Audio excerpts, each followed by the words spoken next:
does not die at the expected time. Okay. And actually, what exactly now causes cancer? Yeah, so the causes of cancer are many. Of course, we think of things like smoking or environmental pollution. These are factors that may lead to cancers of the respiratory system. Like, for example, you know that for smokers, we actually warn them of higher risk of lung cancer or even pharyngeal cancer. The environment matters, and things like smoking. So that can cause cancers. And what it does, it actually causes changes in the genetic makeup of the cell that makes it now multiply abnormally.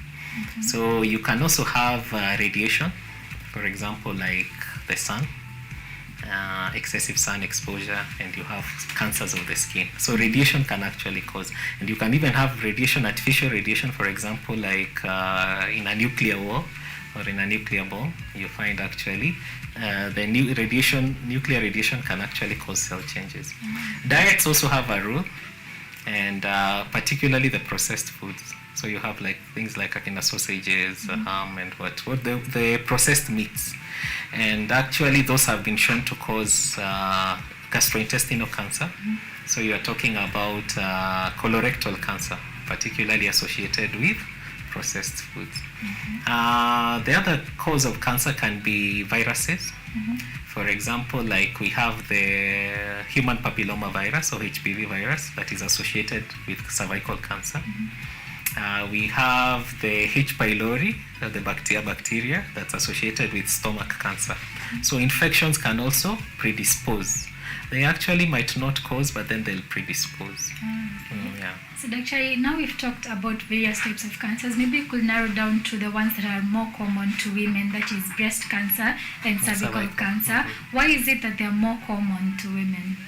Well, they are more common to women because, for example, like breast, women have more breast tissue. So that means more cells that can actually turn cancerous. Cervical is also because women are the ones who have cervixes. So now at least men in that respect be it exempted, so to speak. But the amount of cells and even the hormonal changes that happen through the woman's cycle, because you see the hormonal makeup of women and men is different. So that also predisposes them to different types of cancer, as we say. Doctor, maybe now if you take us through the various signs and symptoms that we have for cancer. Yeah, so thank you, Michelle. The signs and symptoms will depend on the particular type of cancer. So depending, but generally we could say you'll have changes in the size of the particular organ. For example, if it's breast cancer, then you'll have a swelling in the breast. Yes. Then even the texture of the skin will also change.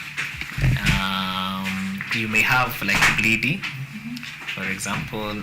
So really in cervical cancers, but really the symptoms are dependent on the particular cancer that you're dealing with. Yes. So I think maybe we could talk about breast cancer, and you'll have that you have a mass or this firm nodule in the breast or mass, and this might also be associated with node swelling, or what we call the axillary node swelling, that may also be a sign that something is going wrong. Yes. For skin cancer, you can actually have a change, a discoloration of a particular skin area, and this discoloration actually changes, is growing or expanding in sizes. Usually you'll also have irregular margins, and then there might be pain, because you can imagine these cells are multiplying faster than usual, so there is pain. There is also what we call pressure symptoms. So when this mass is growing, it also exerts pressure on the surrounding tissues. So you might have blood vessels that are pressed, nerves that are pressed, and that causes pain. Yeah. So the particular location of a particular cancer gives you cancer-specific symptoms. Yes. Thank you, Dr. We are going to resume from there right after the break. So we are going to take a slight commercial break, and when we come back, Dr. is going to be telling us more about the signs and symptoms of breast cancer and cervical cancer. Feel free to follow our conversation on our social media platforms at KUTV.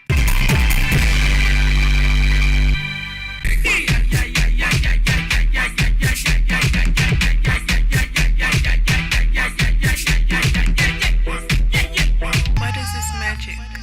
I need that magic. Somebody call 911.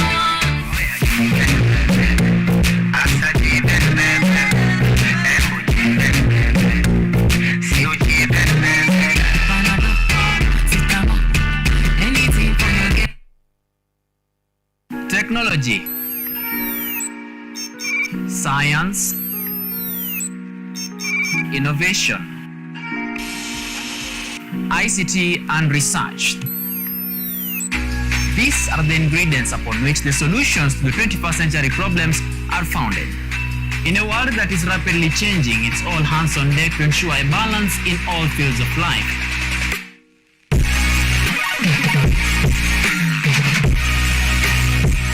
Women, young and old, are also in the front line, breaking the glass ceiling, becoming thought leaders in the larger tech space. Not forgetting other societies marginalized. And when the tech Avengers come together, we inch closer to a much safer, efficient and sustainable world. What we view as a norm in today's advanced world was just an idea, and for nostalgic reasons, we trace back to the iconic days to bring you the retro tech. On Technovation Show, we encapsulate all the pillars of the fourth industrial revolution, decoded in a language, all for one for all. Every Monday at 8:30 as we push the mantra, keep learning something new each and every day. Only on KUTV, a new experience.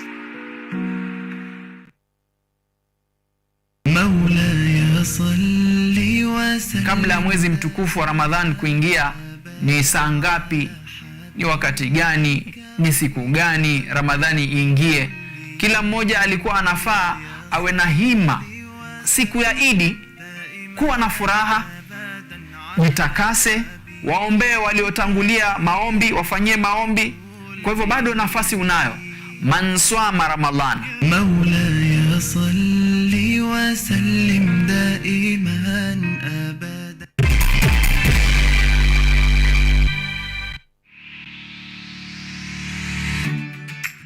Welcome back to Focus on Health. In case you're joining us right now, we're taking you through cancer in the spirit of creating global awareness on Cancer Awareness Day, which is celebrated every year on the 4th of February. So Dr. has already talked to us about cancer and the various causes, and now we're going to be talking about the signs and symptoms of breast cancer and cervical cancer. You can follow our conversation on our social media platforms at KUTV Focus on Health on Facebook and also on YouTube, and Health Focus on Instagram. So Dr. maybe we could now pick it up from where we left. We were talking about the various symptoms, or rather how you can know that you might have breast cancer or you might have cervical cancer. Yeah, thank you, Michelle. As I had said earlier, the symptoms will be the organ specific, or the type of cancer that is happening. So for breast cancer, using them as good examples, as the breast cancer is the commonest cancer among women. So we will have breast swelling. So there'll be first initially a hard nodule or a hard mass in the breasts, or lump. Actually, I think the word to use is a lump. So women are actually advised to look out for lumps. And this is an unusual lump, because some women have a bit of lumpiness in the breast.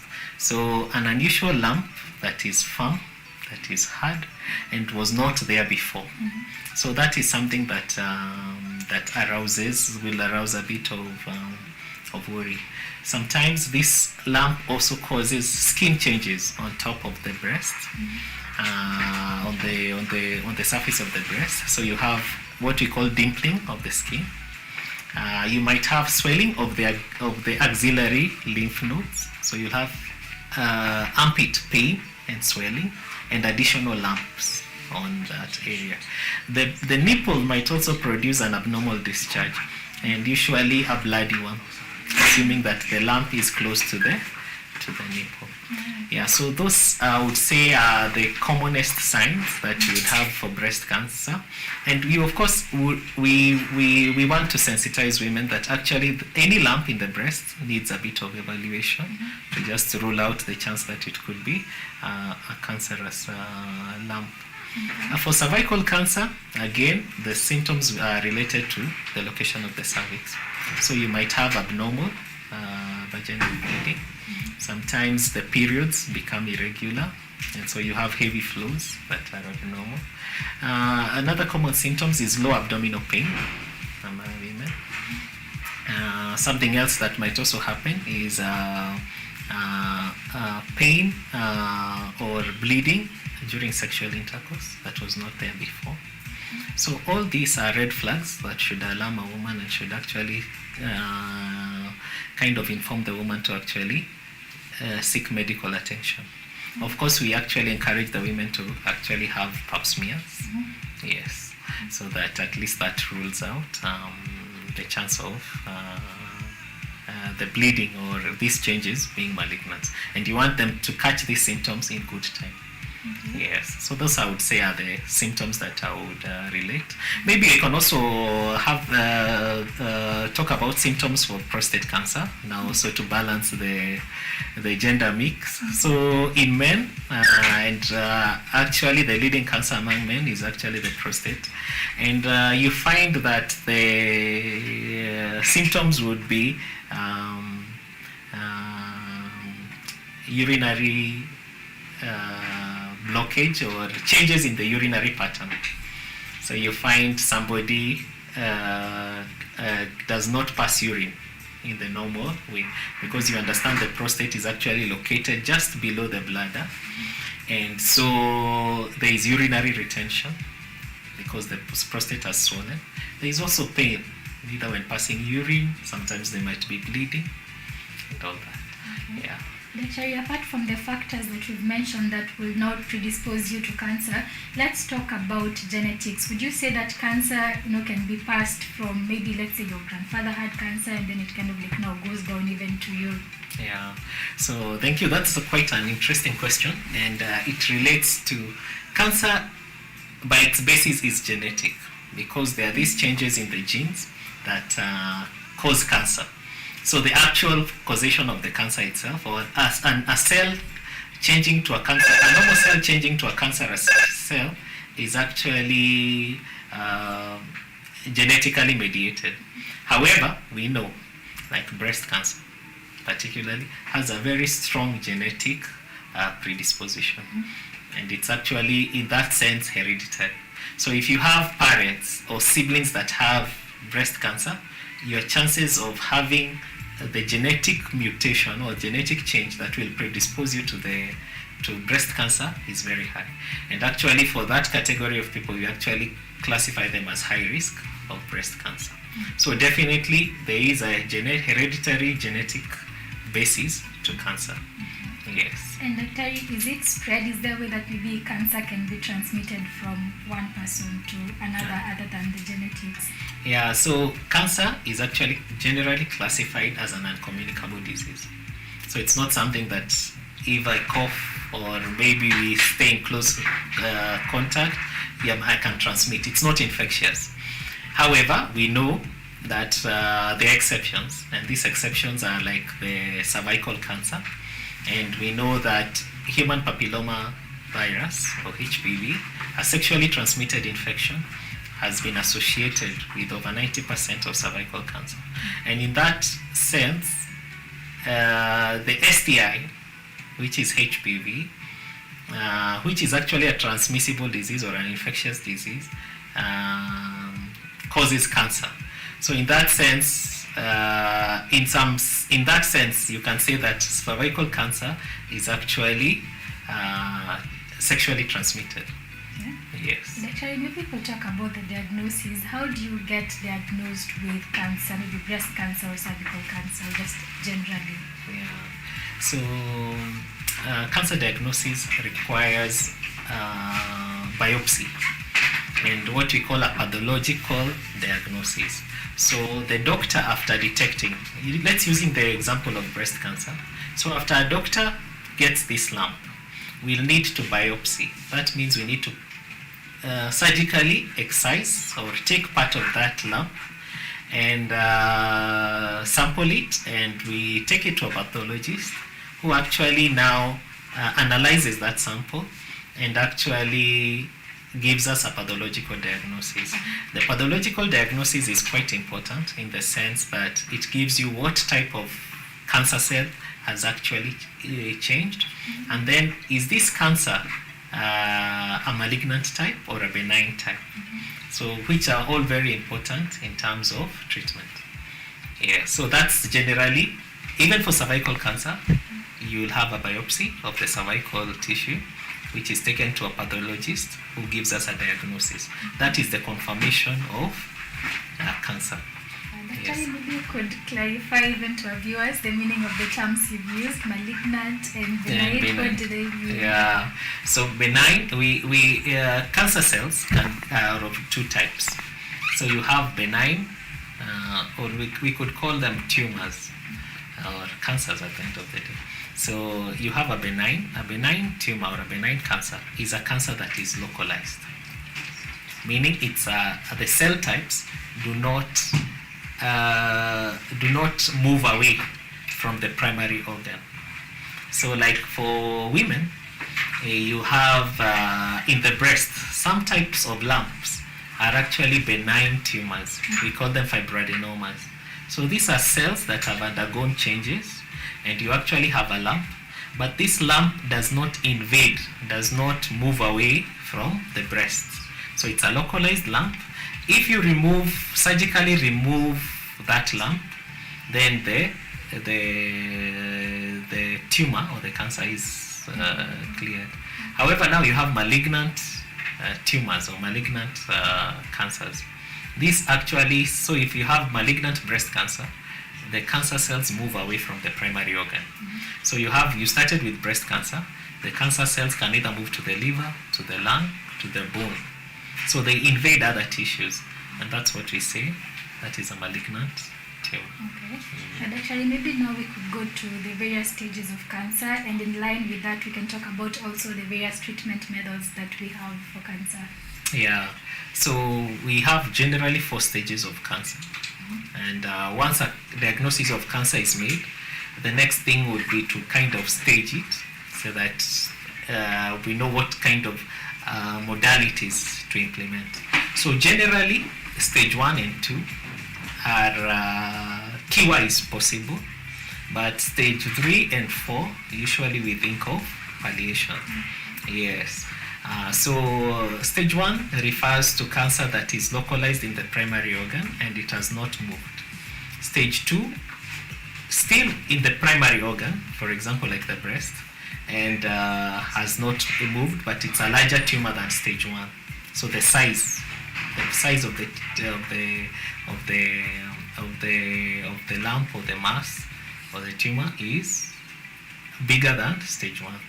But then stage 3, we actually say that there is actually spread to the lymphatic system, like particularly like the breast for breast cancer. You'll actually have spread to the what we call the axillary lymph nodes, or the lymph nodes. So it has moved away from breast tissue and has actually moved to the lymphatic system. For stage 4, this is a cancer that has actually invaded, apart from the primary organ, has actually moved to another secondary, to one or more. So for example, using breast cancer, we can say the breast cancer cells have moved now to the lung.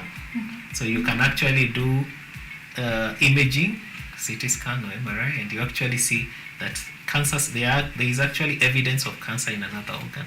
So that we call stage 4. So stage 3 and 4, really the cancer has moved away. So the treatment modalities are slightly different.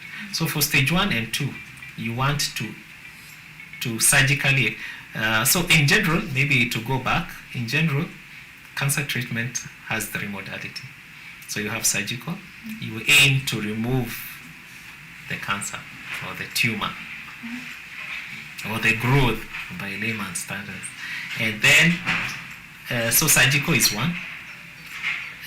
We have chemotherapy, which means we give you medicine, which actually is targeting the cancer cells, or radiotherapy, in the sense that we now expose the affected organ to